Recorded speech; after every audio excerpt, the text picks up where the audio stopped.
Hello friends, how are you? Welcome to our YouTube channel Dhyan Commerce, the key of success. Please like, subscribe, share and press bell icon for notifications. Thank you. जय माता जी students. Last time हमने linear correlation chapter को complete किया है। अब unit 1 में जो हमारा दूसरा चैप्टर है जो कि है एसोसिएशन ऑफ एट्रीब्यूट्स, उसे अब हम समझने वाले हैं। जैसे वेरिएबल्स होते हैं, वेरिएबल को हम न्यूमेरिकली मेजर कर सकते हैं, हमने संख्यात्मक मापन था, जबकि एट्रीब्यूट्स यानी उन्हें क्वालिटी कहा जाता है, उसका न्यूमेरिकल मेजरमेंट नहीं हो सकता। तो अब हमें जो दो जैसे वेरिएबल्स के बीच में कोरिलेशन होता था, वैसे ही दो एट्रीब्यूट्स के बीच में हम फाइंड करने वाले हैं, उसे कहा जाता है एसोसिएशन।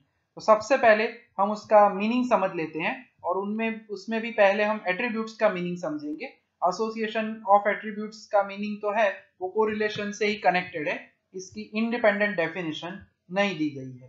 तो समझ लेते हैं meaning of association of attributes totally. So meaning कहता है हमें the phenomena like honesty, beauty, poverty, blindness, etc. cannot be expressed quantitatively. Such phenomena are called attributes. Quantitatively यानी उसे न्यूमेरिकली मेजर नहीं कर सकते। फेनोमिना यानी आप कह सकते हो जो भी क्वालिटीज है या जो भी एट्रीब्यूट्स है, ગુજરાતીમાં કહીએ તો લક્ષણો કહી શકાય કે જેનું આપણે સંખ્યાત્મક માપન ના કરી શકીએ તેને કહેવાય લક્ષણ અથવા ગુણધર્મો। तो वही है पार्ट पूरा हमारा। अब मीनिंग ऑफ एसोसिएशन के लिए कोरिलेशन का रेफरेंस यहाँ पे लिया गया है, that when there are simultaneous changes in the values of one variable are due to changes in the value of another variable, then they are said to be correlated, and the degree and the direction of the relationship can be measured by correlation। जो कि हम पूरा last chapter में पढ़ चुके हैं। एक variable के ऊपर जो चेंज होता है वो दूसरे वेरिएबल के ऊपर डिपेंड करता है, यानी हम कहते थे कॉज एंड इफेक्ट रिलेशनशिप, ठीक है। और उसके ऊपर से हम मेजरमेंट करते थे उसके डिग्री और डायरेक्शन का, रिलेशनशिप का, तो वो हमारा कोरिलेशन था। इसी का रेफरेंस लेके हम एसोसिएशन डिफाइन करते हैं। तो उसमें ज्यादा डीप मीनिंग नहीं है। The relationship between two attributes can be studied by association of attributes. Only association लिखते हो तो भी चलता है, यानी हमें याद इतना रखना है कि दो वेरिएबल्स हो तो कहा जाता है कोरिलेशन बिटवीन टू वेरिएबल्स, अगर दो एट्रीब्यूट्स हो तो कहा जाता है एसोसिएशन ऑफ एट्रीब्यूट्स। अब कुछ इसके इंपॉर्टेंट कॉन्सेप्ट में हमें नोटेशंस देखने हैं। अब नोटेशंस जो है वो इस चैप्टर में सबसे इंपॉर्टेंट पार्ट रहता है। कोरिलेशन में तो हम वेरिएबल्स में एक वेरिएबल को x कहते थे, दूसरे को y कहते थे, एंड हम फाइंड कर लेते थे by using the formula of Karl Pearson, and similarly by using Spearman's method. हमारे पास जितनी भी मेथड थी उसका इस्तेमाल कर हम कैलकुलेशन करते थे वहां पे। यहाँ पे सबसे पहले नोटेशन रहता है, क्योंकि एट्रीब्यूट्स जो है वो आप न्यूमेरिकली मेजर नहीं कर सकते, यानी कोई एक एट्रीब्यूट आपके अंदर हो सकता है या तो नहीं हो सकता। जनरली ये जो चैप्टर है उसका यूज होता है सर्वे के अंदर, रिसर्च के अंदर यूज होता है। तो हम एक एग्जांपल लेके पूरा ये एक टेबल समझना है इसका हमें, और कुछ नोटेशन को भी समझना है। अगर हम कहते हैं suppose first variable A educated and दूसरा वेरिएबल बी है एम्प्लॉयड, यानी हमें ये चेकिंग करना है कि क्या एजुकेटेड पर्सन एम्प्लॉयड है।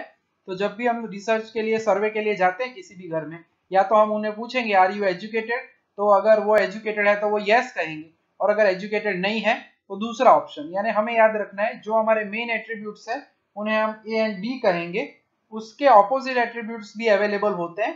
वेरिएबल में ऐसा नहीं होता था कोरिलेशन में, यहाँ पे ये दो एट्रीब्यूट्स के साथ दो एट्रीब्यूट्स फ्री मिलेंगे। यानी अगर पर्सन एजुकेटेड नहीं है तो उसे हम अल्फा कहेंगे, यानी अनएजुकेटेड, ए का ऑपोजिट अल्फा रहेगा।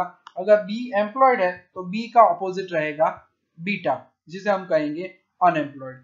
और ये टोटल 4 हमारे एट्रीब्यूट्स है, उनका टेबल बनेगा, ऑलमोस्ट बाइवेरिएट टेबल जैसा फॉर्मेट होता है।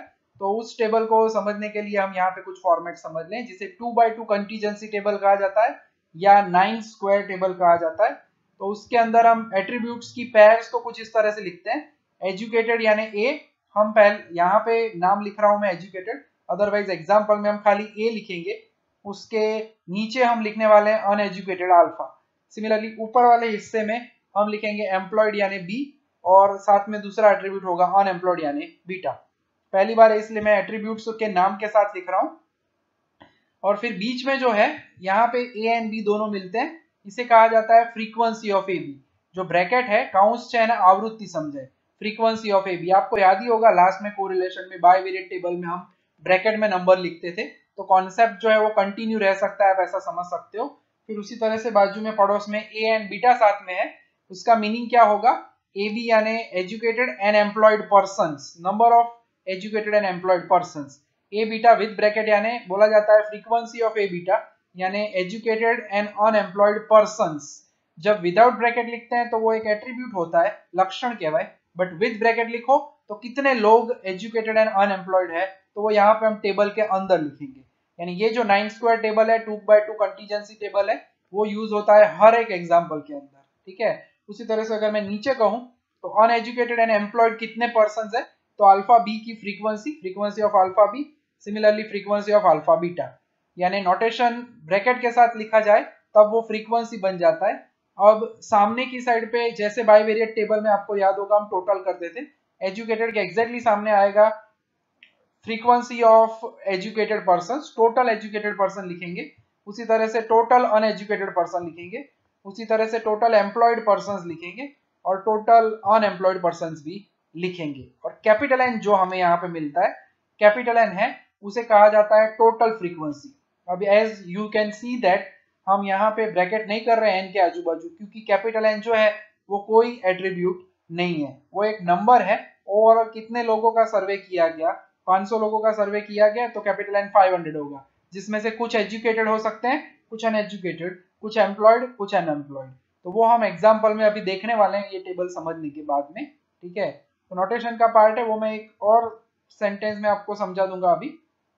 अब जो इंपॉर्टेंट फॉर्मूलाज जो है हमारी, उसमें हमें टोटल 6 फॉर्मूला मिलती है, ठीक है, जिसमें रो वाइज जाना है। पहले हम टोटल वाइज जाएंगे। पहले जो टोटल है ए अल्फा, उसकी फॉर्मूला बनती है वर्टिकली, खड़े खड़े जाना है, A plus alpha is an frequency of A यानी educated persons, frequency of alpha यानी uneducated person.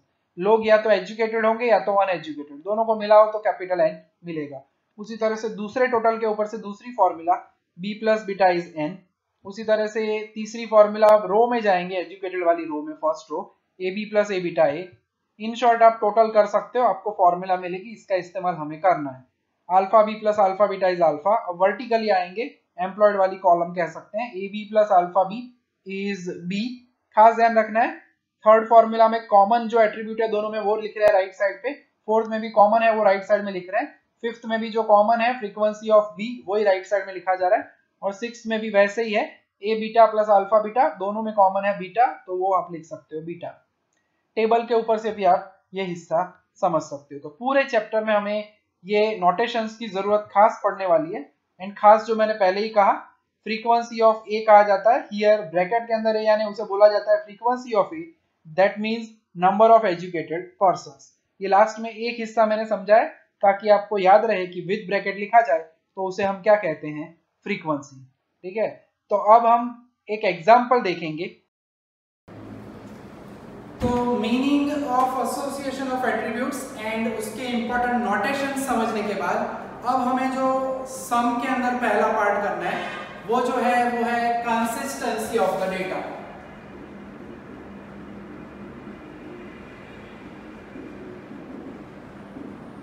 Consistency of the data means कभी कभी ऐसा होता है कि जो डेटा आपको दिया जाए, यहाँ पे एसोसिएशन ऑफ एट्रीब्यूट्स है, एट्रीब्यूट्स में कभी कभी ऐसी जगह होती है जहाँ पे सर्वे करने जाना होता है, लोगों को घर पे जाके पूछना पड़ता है। जैसे कि अभी कोरोना का टाइम चल रहा है तो हर घर में जाके टेस्टिंग करना पड़ता है और बाद में बताना पड़ता है कि इस घर में हमने इतने टेस्ट किए, इस सेक्टर में इतने टेस्ट किए, इतने पॉजिटिव थे, ज़्यादातर पॉजिटिव नहीं होते, इतने नेगेटिव थे, 1-8% पॉजिटिव निकले, तो डेटा कलेक्शन करने जाना पड़ता है। उसी तरह से कंपनीज भी जो होती है वो सर्वे करती है अपनी प्रोडक्ट के बारे में, हर सिटी में, हर स्टेट में, और डेटा कलेक्शन करते हैं। मगर कुछ सेल्स पर्सन ऐसे होते हैं जिनको डेटा कलेक्शन में जाना होता है, वो जाते ही नहीं, खुद ही डेटा भर दे, तो वो डेटा जो है वो कंसिस्टेंट है कि नहीं, माहिती साची है कि खोटी, अगर वो हमें चेक करना है तो उसके लिए ये हमारी मेथड है। हमें जब भी सम दिया जाता है यहाँ पे कंसिस्टेंसी का स्पेशल सम रहता है, 3.5 से 4 मार्क्स में एक आध सम होता है। पहले यूनिट में हमारे 2 चैप्टर है, linear correlation and association of attributes, जिसमें पहला एक छोटा सा सम इसका हो सकता है 3.5 से 4 मार्क्स का, और एक आध सम 6 से 7 मार्क्स का आता है। बाकी बाद में जो टाइप्स ऑफ एसोसिएशन है हमारे पॉजिटिव, नेगेटिव एंड एब्सेंस के बारे में, उससे रिलेटेड भी एग्जांपल्स होते हैं। यहाँ पे भी हमारे पास 3 मेथड्स है जो कि हम 1 बाय 1 समझने ही वाले हैं, सम के साथ साथ ये पार्ट भी हम करते रहेंगे। सबसे पहले कंसिस्टेंसी ऑफ द डेटा के लिए मैं फिर से वो आपको टेबल याद करवा देता हूँ। A, alpha, B and beta. Always याद रखना है, ए का ऑपोजिट एट्रीब्यूट होता है अल्फा, बी का ऑपोजिट एट्रीब्यूट होता है बीटा। जैसे हम आगे थियरी के सेक्शन में मैंने आगे समझाया हुआ है कि अगर मैं सपोज ए मैं एजुकेटेड कहता हूँ, इस पार्ट में अभी कहूँ तो अल्फा क्या होगा, अनएजुकेटेड, ठीक है। बी में अगर एम्प्लॉयड कहता हूँ तो बीटा क्या होगा, अनएम्प्लॉयड। तो उसकी फ्रीक्वेंसी मिलती है, यहाँ पे दोनों होते हैं ए एंड बी, जैसे हमने आगे समझा है वैसे। विदाउट ब्रैकेट लिखा जाए तो ये खाली एट्रीब्यूट मेंशन करेंगे, यानी जैसे मैंने अभी कहा, आपको मैं समझाऊं तो ए कहा जाता है, दैट इज अभी जैसे मैंने कहा एजुकेटेड, और अल्फा होगा अनएजुकेटेड। बी मैंने कहा वैसे होता है एम्प्लॉयड, तो बीटा जो होगा वो होगा अनएम्प्लॉयड, ठीक है। तो ये हिस्सा हम देख चुके हैं वैसे। तो अगर विदाउट ब्रैकेट लिखे तो एट्रीब्यूट्स है, मगर अगर मैं विद ब्रैकेट लिखता हूं तो मैं यहाँ पे लिख सकता हूँ नंबर ऑफ एजुकेटेड पर्सन्स, ठीक है। तो जितने लोग पढ़े लिखे हैं उनको हम लिख सकते हैं फ्रीक्वेंसी ऑफ ए, बोला जाता है इसे फ्रीक्वेंसी ऑफ ए। तो यहाँ पे हम अंदर सभी फ्रीक्वेंसीज लिखते हैं, दोनों मिल रहे हैं, ये भी यानी ए एजुकेटेड भी है, एम्प्लॉयड भी है, वैसे ही ए बीटा, यहाँ पे होगा अल्फा बी, यहाँ पे होगा अल्फा बीटा। सामने हम लिखते हैं टोटल, यानी टोटल कितने ए यानी कितने एजुकेटेड पर्सन्स है, तो फ्रीक्वेंसी ऑफ ए। टोटल कितने अनएजुकेटेड पर्सन्स है, यहाँ पे भी हम टोटल लिखेंगे। ये ऑलमोस्ट बाइवेरिएट टेबल जैसा ही काम लगेगा आपको। बी का टोटल नीचे लिखा जाता है, frequency of B, total employed persons, and beta का टोटल यहाँ पे लिखा जाएगा टोटल अनएम्प्लॉयड पर्सन्स, ठीक है। और सबका टोटल कैपिटल है, और ये जो है वो कोई एट्रीब्यूट नहीं है, it is simply a number. इसके अड़ोस पड़ोस में ब्रैकेट हम करते नहीं है, ठीक है। तो ये पूरा छोटा सा हिस्सा मैंने फिर से समझा दिया, आगे नोटेशंस में समझाया फिर भी। तो इसके ऊपर से हमें जो 6 फॉर्मूलाज हमने आगे बताई हुई है, 6 फॉर्मूलाज जो मिली है उसका इस्तेमाल करना होगा कंसिस्टेंसी ऑफ द डेटा में। तो अब हम कंडीशंस के बारे में बात कर लेते हैं कंसिस्टेंसी के लिए। टाइटल फिर से क्यों देगा, तो ये खाली मैंने एक्स्ट्रा आगे वाला हिस्सा समझा है। इसके लिए हमें 3 कंडीशन है। हम यहाँ पे बात करते हैं कोई भी 2 एट्रीब्यूट्स के लिए। जो फॉर्मूला हम यहाँ पे समझने वाले हैं, कोई भी 2 के लिए आप समझ सकते हो। We have 4 pairs of attribute, A B, A beta, first pair of attributes 2, with similarly alpha B and alpha beta. इस तरह से 4 होता है हिस्सा। हम ए बी के लिए लिख रहे हैं।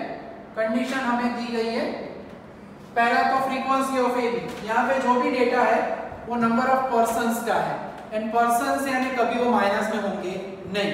एक टाइम पे ऐसा हो कि कोई एरिया ऐसा मिले कि जहाँ पे कोई पढ़ा लिखा भी नहीं है और कोई एम्प्लॉयड भी नहीं है, तो ए बी की वैल्यू 0 हो सकती है, मगर -5 नहीं हो सकता। भूत हो तो -5 होता है, ठीक है, और यहाँ पे भूत तो कोई होता नहीं है, ठीक है। सो खास ध्यान रखेंगे, A B should be greater than equal to 0, 0 हो या पॉजिटिव हो सकता है। फिर सेकंड ऑप्शन, दूसरी कंडीशन है फ्रीक्वेंसी ऑफ ए बी जो है that should be less than equal to frequency of A, and third condition frequency of A B less than equal to frequency of B. Naturally A B जो है उसमें ए beta add करो तो ए बनता है, तो ये फ्रीक्वेंसी ऑफ ए से कम होगी। सिमिलरली ये फ्रीक्वेंसी ऑफ बी से कम होगी, ठीक है। तो हम कह सकते हैं कि if all conditions are satisfied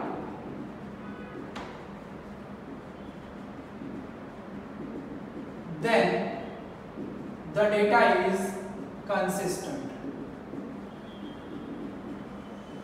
ठीक है। अगर इनकंसिस्टेंट या नॉट कंसिस्टेंट प्रूव करना है तो पहला, अगर आपकी फ्रीक्वेंसी कहीं पे माइनस आ जाती है तो समझ जाना है कि डेटा कलेक्शन है उसके अंदर क्या है, गड़बड़ है, ठीक है। तो एक छोटा सा सम लेते हैं हम, जिसके अंदर हमें वो 6 फॉर्मूलाज का भी इस्तेमाल करना है जो हमने आगे देखी हुई है। 6 फॉर्मूलाज जो आगे देखी हुई है, फिर से एक बार यहाँ पे लाइव समझा देता हूँ। नंबर 1, बॉर्डर पे जाना है, a plus alpha is n।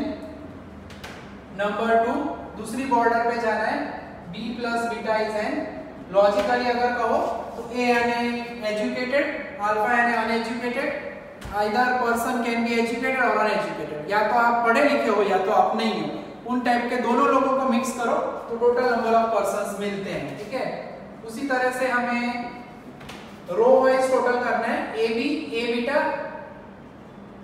A B, B और बीटा में पूंछ का फर्क है, ध्यान रखना है लिखते वक्त। A B plus A beta, दोनों में कॉमन जो है वो लिखा जाता है ए। उसी तरह से अगर आगे कहे तो नीचे जाते हैं alpha B plus alpha beta, तो इन फॉर्मूला का हमें इस्तेमाल करना है, तो उसमें होगा कॉमन अल्फा। पांचवी फॉर्मूला में वर्टिकली जाना है हमें, खड़े खड़े ऐसे जाएंगे, A B plus alpha B. तो ये फिर से इसलिए समझाता हूं ताकि आपको लाइव देखने में यहाँ पे बोर्ड पे समझ में आए। उसी तरह से ए बीटा प्लस अल्फा बीटा, वो होता है फ्रीक्वेंसी ऑफ बीटा। ठीक है, तो अब इतना हिस्सा जो है ओवरऑल उसका इस्तेमाल करके हम हमारा एक सम करने वाले हैं, बेसिक एग्जांपल करने वाले हैं, कंसिस्टेंसी ऑफ द डेटा वाला एग्जांपल, जिसमें हमें ये फॉर्मूलाज का भी इस्तेमाल करना है। तो खास ध्यान रखेंगे। एक्सरसाइज में आप आ सकते हो, पेज नंबर जो है हमारा वो पेज नंबर 74 है, उसके ऊपर सम दिए गए हैं। 74 से हमारा सम का सेक्शन शुरू होता है। ठीक है, तो उसके लिए सबसे पहला हम सम जो देख रहे हैं वो है सम नंबर 10। ठीक है, 10 नंबर में दो दिए गए, पहला मैं करवाऊंगा और दूसरा आपको करने का मौका घर पे मिलेगा। Frequency of A, frequency of A B, frequency of B and N. फिलहाल यहाँ पे जो है डेटा में नोटेशन दिए हुए हैं, वैसा सम हम ले रहे हैं आज, पहला सम। ठीक है, नेक्स्ट लेक्चर जो आएगा उसमें 11, 12, 13 आप देख सकते हो। फिर फ्रीक्वेंसीज डायरेक्टली लिख के नहीं दिए, फिर हमें एट्रीब्यूट्स को ऑब्जर्व करना पड़ेगा। ए बी अल्फा बीटा हम ऑब्जर्व करेंगे, फिर उसे इस तरह से कन्वर्ट करेंगे और बाद में ये कंडीशंस चेक करेंगे। ठीक है, सबसे पहले तो टेबल है हमारा, प्यार से पेंसिल से टेबल बना लेने का और फिर डेटा को प्रॉपर जगह पे रखना होता है।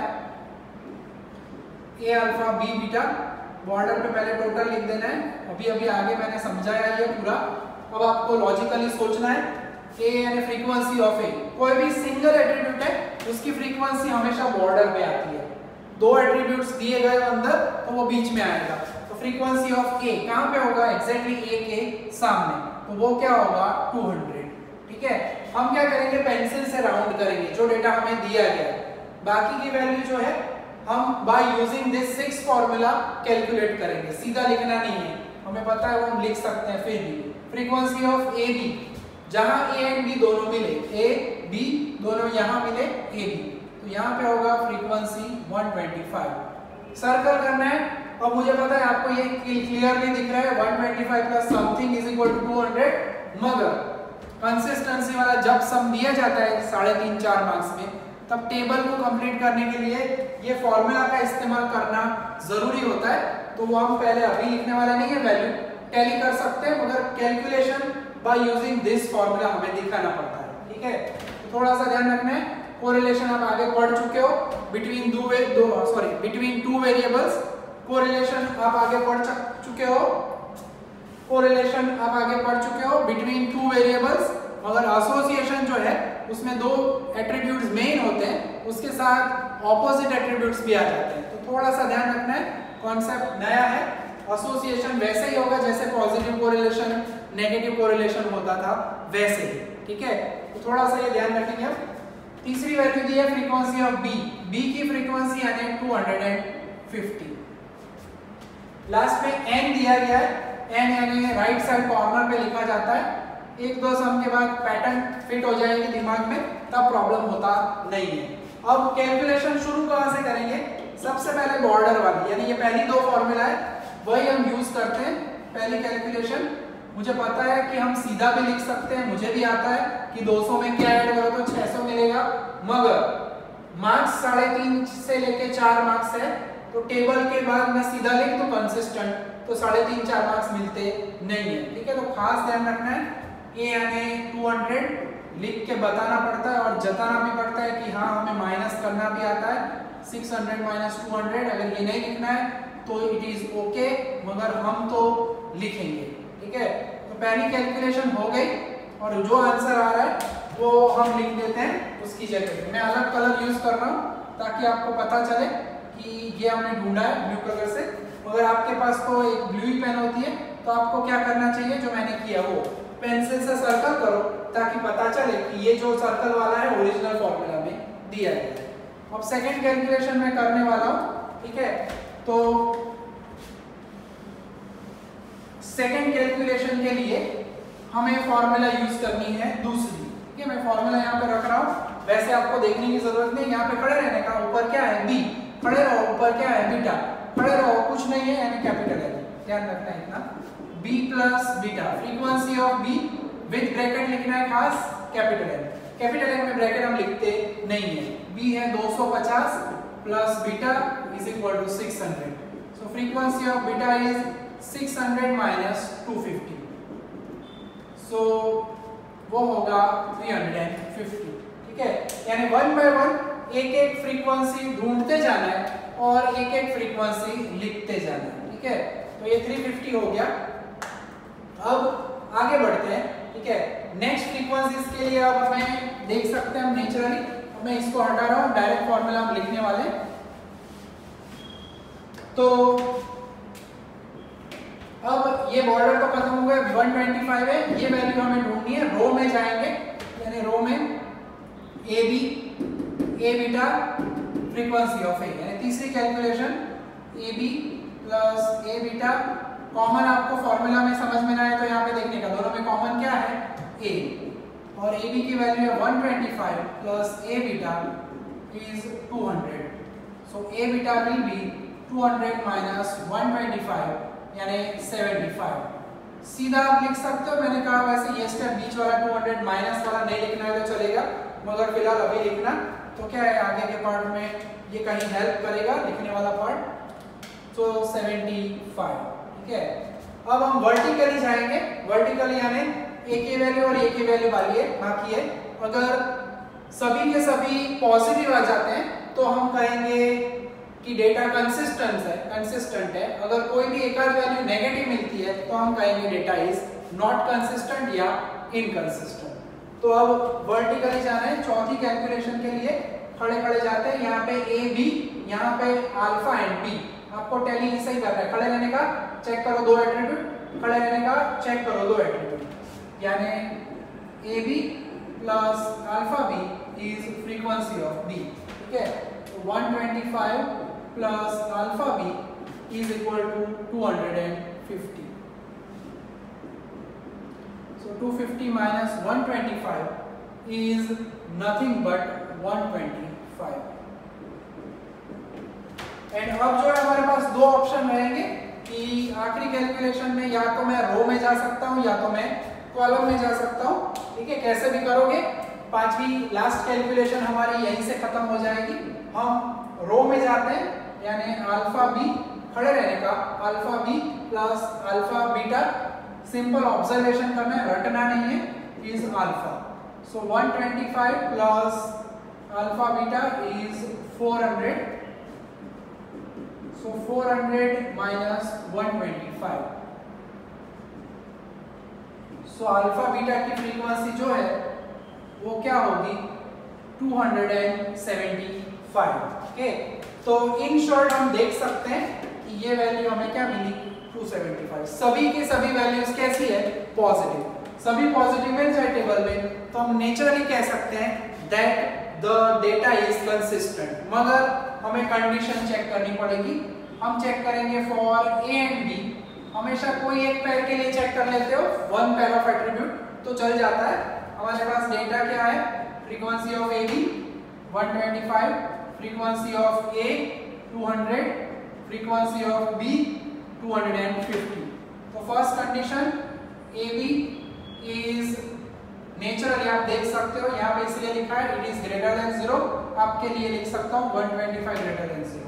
Second frequency of A B is less than frequency of A. आपके लिए लिखना चाहूँ तो लिखूंगा 125 less than A. Equal to लिखा था हमने आगे कंडीशन में, मगर यहाँ पे क्लियरली ग्रेटर देन 0 होगा। थर्ड में A B less than frequency of B because 125 is less than 250। ये ब्रैकेट में मैंने आपके समझने के लिए ये समझा है, आपको वो लिखने की जरूरत नहीं है। तो तीनों कंडीशन सेटिस्फाई हो रही है, तो हम कह सकते हैं here all conditions are satisfied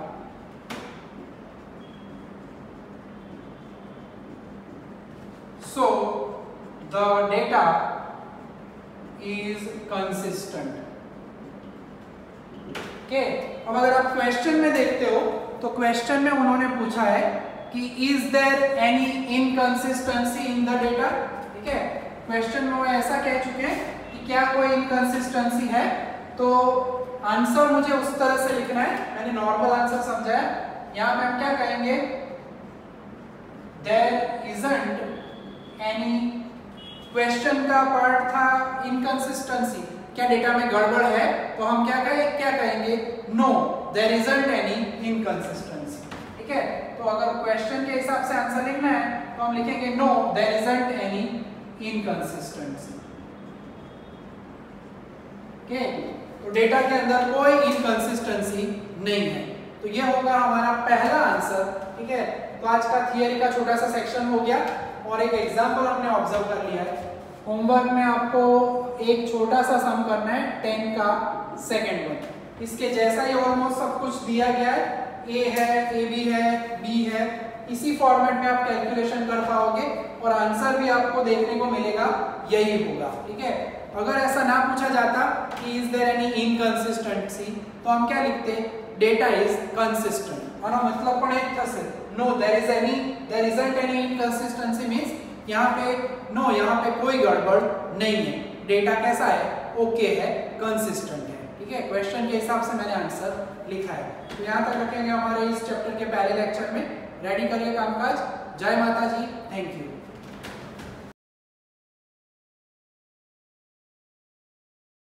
Please like, subscribe, share and press bell icon for notifications.